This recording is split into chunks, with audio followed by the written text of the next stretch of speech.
राज्यसभा चुनाव से पहले समाजवादी पार्टी के लिए हालात मुश्किल बन गए हैं। जहां इस वक्त एक एक विधायक का वोट पार्टी के लिए बेहद महत्वपूर्ण है, वहीं सपा विधायक इरफान सोलंकी वोट ही नहीं डाल पाएंगे।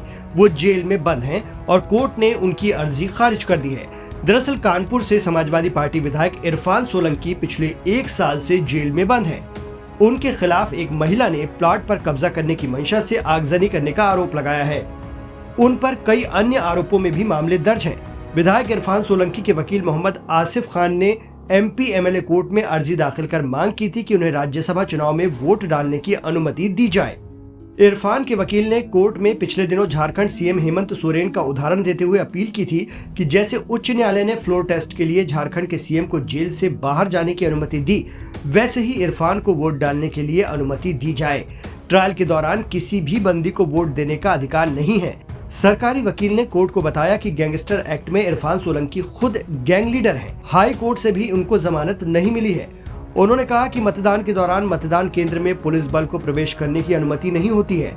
इरफान का स्वतंत्र रहना उचित नहीं है। इसका केस के गवाहों पर असर पड़ सकता है। इसके बाद सोलंकी के वकील की दलील को दरकिनार कर सपा विधायक इरफान सोलंकी की अनुमति अर्जी को खारिज कर दिया गया। ऐसे में राज्यसभा के लिए यूपी से समाजवादी पार्टी के तीसरे उम्मीदवार की जीत अधर में लटक गई है।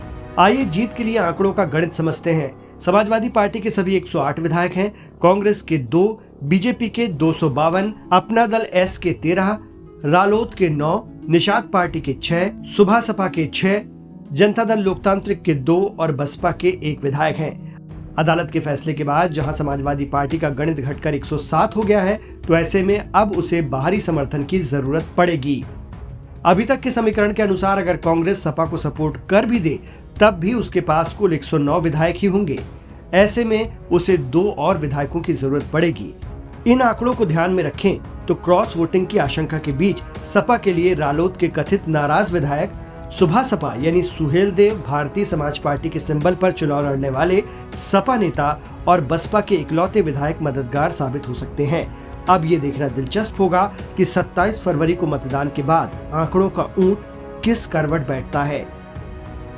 राज्यसभा चुनाव के लिए सपा ने 3 प्रत्याशियों जया बच्चन, रामजी लाल सुमन और आलोक रंजन को उतारा है। वहीं बीजेपी ने 8 प्रत्याशी उतारे हैं।